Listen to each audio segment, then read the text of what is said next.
ST सच्ची कहानियों पर आप सभी का स्वागत है। मैं एक बहुत ही मनहूस लड़की थी। पैदा होने के 5 साल के बाद मैंने अपनी माँ को खो दिया था। उसके बाद मेरी ज़िंदगी बड़ी संघर्ष में बीती थी और मैं तो भगवान से हमेशा प्रार्थना करती थी कि मेरे जैसा नसीब किसी भी लड़की का ना हो। शादी के 2 साल के बाद ही मेरे पति का देहांत हो गया था और वो मेरी ज़िंदगी से हमेशा के लिए चले गए थे। मेरी सास ने मेरी शादी अपने छोटे बेटे से करवा दी, जो अभी सिर्फ 15 साल का था। मैंने सोचा कि मेरी शादी तो एक बच्चे से हुई है, लेकिन जब शादी की पहली रात मेरा देवर मेरे कमरे में आया तो उस बच्चे ने तो वो किया जो कोई बड़ा भी ना कर पाए। उस बच्चे ने पूरी रात मेरे साथ वो सब किया जो एक बड़ा मर्द भी नहीं कर सकता। मेरी तो उसने हालत खराब कर दी थी। मेरा नाम अनन्या है। मैं बहुत ज़्यादा खूबसूरत थी। मेरी ज़िंदगी में सब कुछ ठीक ठाक था। मुझे ऐसा लगता था ज़िंदगी में कभी कुछ बुरा नहीं होगा, क्योंकि मैंने कभी किसी का कुछ भी बुरा नहीं किया था। लेकिन वही होता है जो किस्मत में लिखा होता है। जब मैं छोटी थी तभी मेरी माँ का देहांत हो गया था। माँ के मरने के बाद मेरे पापा घर में ज़्यादा ध्यान नहीं देते थे और उन्होंने कुछ महीने के बाद दूसरी शादी कर ली। जब मैं 18 साल की हो गई तो मैंने घर के लिए कमाई करना शुरू कर दिया। मैं अब ट्यूशन पढ़ाने लगी थी और घर का भी सारा काम मैं ही करती थी। तो मुझे ये लगता था कि घर की कमाई करने वाली सिर्फ मैं ही हूँ, तो शायद मेरे घर वाले मेरी शादी नहीं करेंगे, क्योंकि एक तो उनको नौकरानी मिली हुई थी, ऊपर से मैं महीने का 15,000 रुपये भी कमा लेती थी, जो कि सौतेली माँ मुझसे ले लिया करती थी। लेकिन फिर भी एक दिन मुझे मेरी सौतेली माँ ने बताया कि तुम्हारे लिए रिश्ता देख लिया है। मैं तो हैरान रह गई। मुझे लगा मजाक कर रहे हैं। वह बोली कि तुम शादी की तैयारी शुरू कर दो, 1 महीने में ही तुम्हारी शादी हो जाएगी। ये सुनकर मैं अंदर से बहुत खुश हुई, क्योंकि मेरी ज़िंदगी का एक नया मोड़ आने वाला था। मैंने तो अपने दिल से ये बात निकाल ही दी थी कि मेरी भी शादी होगी। मुझे तो यही लग रहा था कि मेरी सौतेली माँ कभी मेरी शादी नहीं करवाएंगी। लेकिन जब मेरी शादी हो रही थी तो मैं बहुत खुशी खुशी अपनी शादी की तैयारी करने लग गई। शादी से पहले मैंने अपने पति को देखा भी नहीं था और शादी वाले दिन भी शर्म और लिहाज की वजह से अपने पति को देख नहीं पाई थी। मेरे ससुराल में मेरे पति के साथ उनकी माँ और उनका एक 14 साल का छोटा भाई रहता था। मेरी सुहाग रात वाले दिन जब मैं अपने कमरे में बैठी थी, तब मैंने पहली बार अपने पति को नज़र भर कर देखा। वे बहुत अच्छे थे। उन्होंने पहले दिन से ही मेरे साथ बहुत प्यार और सम्मान के साथ बात की थी। उन्होंने बताया कि उनका छोटा भाई उनके बेटे के समान है, क्योंकि जब वह 3 साल का था तभी उनके पापा का देहांत हो गया था। तब से उन्होंने अपने छोटे भाई को बेटे की तरह पाला। पापा के जाने के बाद मेरे पति ने अपने छोटे भाई के लिए पिता की जगह ले ली और बचपन से ही उसे अपने साथ सुलाया। और मेरे पति संजय ने कहा कि उनके भाई का नाम उदय है। वे बोले कि तुम हमेशा उसका ख्याल रखना। मैंने कहा आप बिल्कुल भी चिंता ना करें, वो मेरे लिए भी छोटे भाई की तरह ही हैं। उसके बाद मेरी शादी की पहली रात बहुत अच्छे से गुजर गई। मुझे ऐसा लगता था जैसे मेरी ज़िंदगी भी अच्छे से गुजर जाएगी। सुबह मेरे कमरे में मेरी सास आई और उन्होंने मेरी पहली रात को लेकर मुझसे कुछ अजीब से सवाल किए, जिसे सुनकर मैं शर्म से पानी पानी हुए जा रही थी। मैंने सोचने लगी औरतें इस तरह की हरकतें क्यों करती हैं। उसके बाद मैं अपने देवर के पास थोड़ी देर के लिए बैठ गई थी। थोड़ी ही देर बाद मेरी सास कमरे में आई और बोली कि अच्छे से तैयार हो जाओ, क्योंकि मुंह दिखाई की रस्म आज से शुरू हो जाएगी। हमारे बहुत सारे रिश्तेदार तुम्हें देखने आएंगे, इसलिए बहुत अच्छे से तैयार होना, और वे लोग जो भी पैसे तुम्हें देंगे बाद में वो मुझे दे देना। मैंने कहा ठीक है। मेरी सास परंपरा निभाने वाली औरतों में से थी, लेकिन मेरा देवर बहुत अच्छा था। पहले तो वो मेरे साथ बहुत हंसी मजाक करता रहा, लेकिन फिर उसने मुझसे अजीबोगरीब सवाल करने शुरू कर दिए। वो मुझसे बोला आप और भैया इस कमरे में क्या कर रहे थे। मैंने कहा हम लोग बातें कर रहे थे। फिर वो बोला कि आप लोग तो जल्दी सो गए थे, आपके कमरे की लाइट ऑफ हो गई थी, मैंने देखा था। उसकी बातें सुनकर मैं हैरान रह गई। मैंने सोचा इसका मतलब ये हमारे कमरे में बाहर ही था। मुझे मन ही मन में डर लगने लगा, कहीं इसने हमारी बातें तो नहीं सुन ली। उसकी बात सुनकर मुझे बहुत शर्मिंदगी हो रही थी, लेकिन वो बहुत आराम से मुझसे बातें कर रहा था, जैसे उसे कोई फ़र्क नहीं पड़ता। मैंने सोचा कि मैं इससे कम ही बात करूं। लेकिन फिर वह कहने लगा, आप कहाँ सोती हैं और भैया कहाँ सोते हैं। उसकी बात सुनकर मुझे समझ ही नहीं आ रहा था कि मैं क्या जवाब दूं। फिर वह पूछने लगा, क्या आप दोनों एक साथ सोते हो। ये सुनकर तो मुझे बहुत शर्म आने लगी। जैसे तैसे मैंने उसकी बातों को टाला। शाम को मैंने ये सारी बातें अपने पति को बताई। मेरा देवर मुझसे कैसे सवाल पूछ रहा था। मैंने कहा, बहुत अजीब बात है, इतने छोटे बच्चे के दिमाग में इतने सारे सवाल, वह भी इस तरह के, आखिर कैसे आए। मेरे पति बोले, मैंने तुम्हें उसका ख्याल रखने के लिए कहा था, लेकिन तुम पहले दिन से ही उसकी मुझसे शिकायतें करने लगी। मैंने कहा कि मैं उसकी शिकायत नहीं कर रही हूँ, लेकिन इतनी सी उम्र के बच्चे के दिमाग में इस तरह के सवाल नहीं होने चाहिए संजय। संजय बोले, इस उम्र में बच्चे को कई चीज़ों को लेकर जिज्ञासा हो ही जाती है, इसलिए वह इस तरह के सवाल पूछते हैं। मेरा भाई बहुत ज़्यादा मासूम है, उसका ख्याल रखना, उसकी कमजोरी, उसकी गलतियां तलाश करने की जगह उसे सुधारने को सोचना चाहिए। वह बेचारा तुम्हारे आगे पीछे फिरता है, भाभी भाभी कहते, उसका मुंह नहीं थकता, और तुम हो कि उसके लिए इस तरह सोच रही हो। संजय की बात सुनकर तो मैं हैरान थी कि मेरे पति को क्या हो गया था। वे वाकई अपने भाई के लिए बहुत ज़्यादा ही इमोशनल थे। ये बात समझने में मुझे ज़्यादा देर नहीं लगी कि अगर मुझे अपने पति को खुश रखना है तो उनके सामने उनके भाई की कोई बुराई नहीं करनी, नहीं तो उन्हें बुरा लग जाएगा। उसके बाद मैंने ऐसा कुछ भी नहीं किया। अभी हमारी शादी को 1 हफ्ता ही हुआ था। मेरे पति फिल्मी किस्म के इंसान थे। उन्हें मुझ में बहुत ज़्यादा दिलचस्पी थी, जिसकी वजह से वो मुझे छोड़ते ही नहीं थे।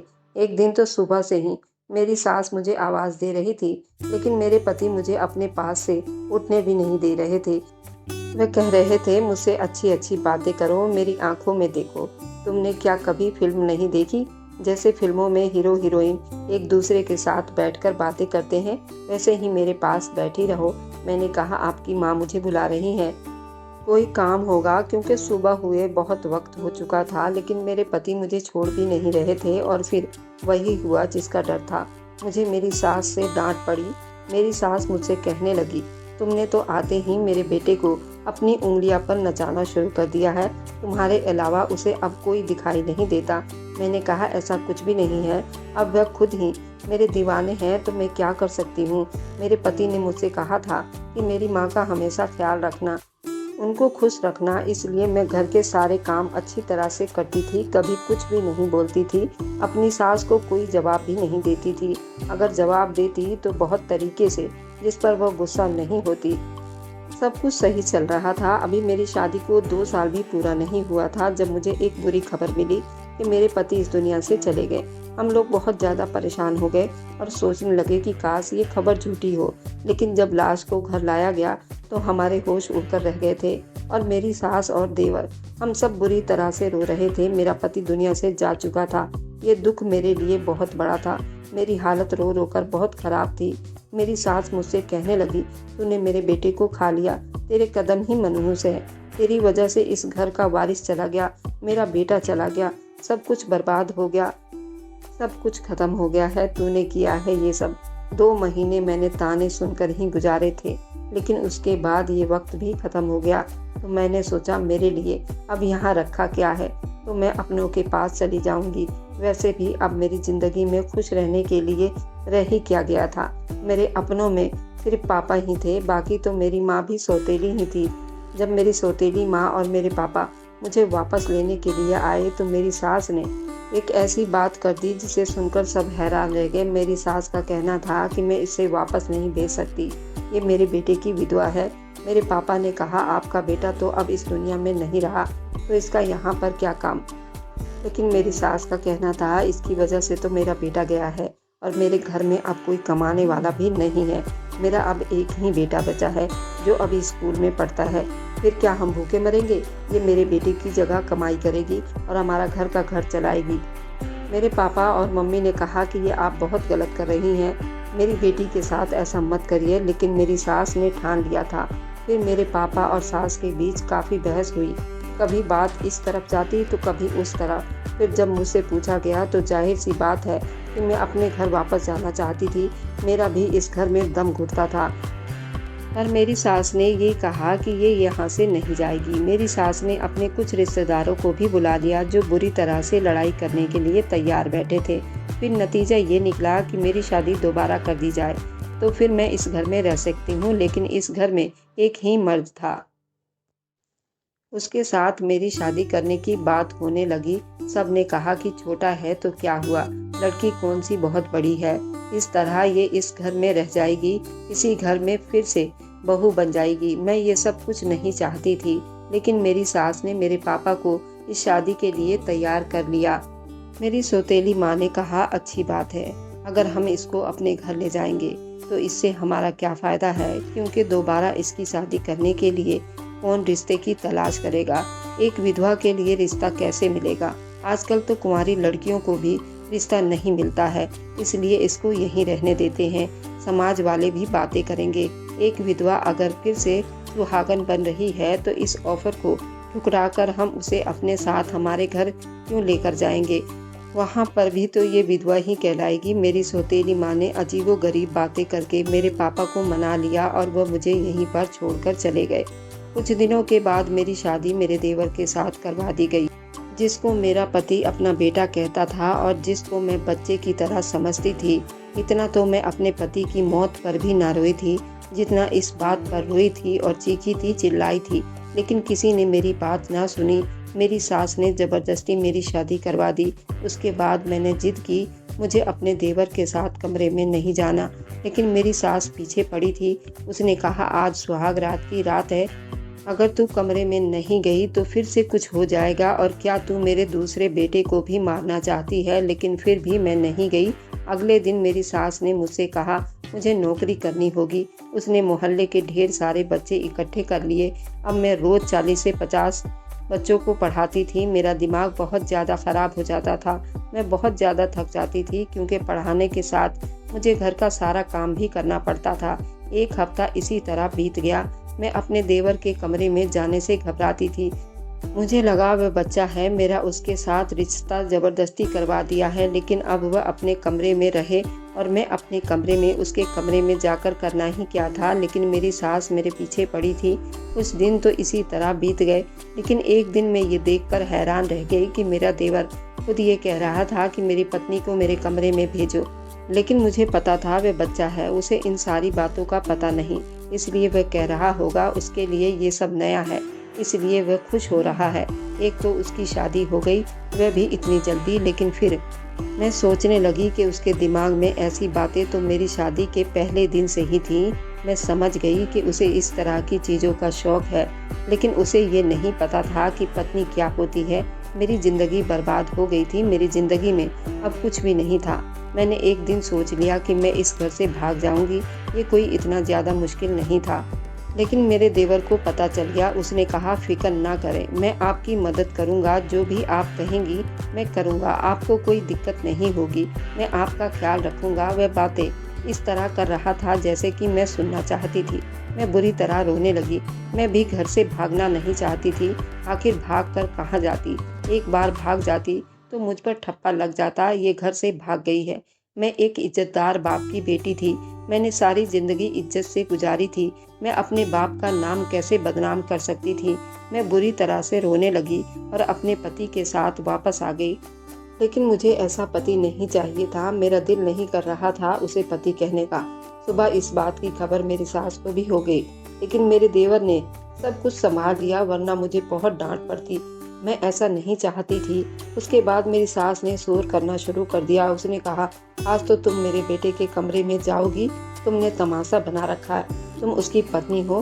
पति पत्नी एक साथ नहीं रहेंगे तो क्या अलग अलग रहेंगे। ये बात बिल्कुल भी अच्छी नहीं है।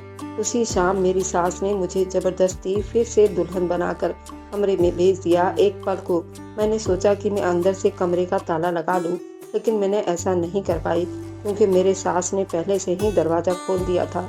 थोड़ी देर के बाद मेरा देवर कमरे में आ गया। मैंने सोचा, ये तो बच्चा है, इसे डरा धमका कर सुला दूंगी। मैं बेकार ही परेशान हो रही हूँ। ऐसे मेरी सास भी खुश और मैं भी खुश। किसी को क्या पता चलेगा कि कमरे के अंदर क्या हो रहा है। मैं हैरान होने लगी। ये ख्याल मुझे पहले क्यों नहीं आया। मेरा देवर जब मेरे कमरे में आया, मुझे बोला, तुम बहुत प्यारी लग रही हो। मैंने कहा, ठीक है। अब तुम सो जाओ। मैं अपना मेकअप और ज्वेलरी उतारने लगी। उसने कहा, तुम बहुत अच्छी लग रही हो। मैंने कहा, मैं अच्छी हूँ या बुरी, उससे तुम्हें कोई मतलब नहीं है। मैंने उसे डांटते हुए कहा, चुप करके सो जाओ। लेकिन वो मुझे ऐसी नज़रों से देख रहा था जैसे किसी ने आज तक मुझे नहीं देखा था। मैंने कहा, मेरी शक्ल क्यों देख रहे हो? चुपचाप सो जाओ। मैं अभी भी उस पर रोब जमाने की कोशिश कर रही थी, जबकि अंदर से मुझे डर लग रहा था। थोड़ी देर के बाद उसने मेरा हाथ पकड़ा और मेरे मुंह पर थप्पड़ दे मारा। मैं हैरान रह गई। उसने कहा कि तुम्हें तमीज़ नहीं है, अपने पति से किस तरह बात करती हो?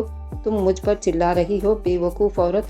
मैंने कहा, तुम अभी ज़मीन से निकले नहीं हो और पति बनने के लिए रो रहे हो। तुम मेरे पति नहीं हो सकते। तुम्हारी उम्र ही क्या है? उसने कहा कि तुम मुझे पहले ही दिन से पसंद आ गई थी। तुम्हें पता है, तुम्हें पाने के लिए मैंने क्या कुछ नहीं किया।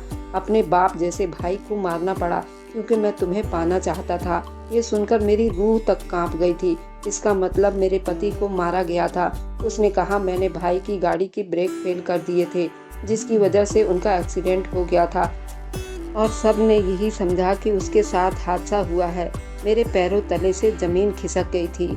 जिसे मैं बच्चा समझ रही थी, उसने सोच समझकर प्लानिंग करके मेरे पति को मार डाला था और अब खुद मेरा पति बनकर खड़ा हो गया था। ये कोई मासूम बच्चा नहीं था, ये शैतान था जिसने अपने भाई को मार डाला, जो इसे बहुत ज़्यादा प्यार करता था। मुझे कुछ समझ नहीं आ रहा था।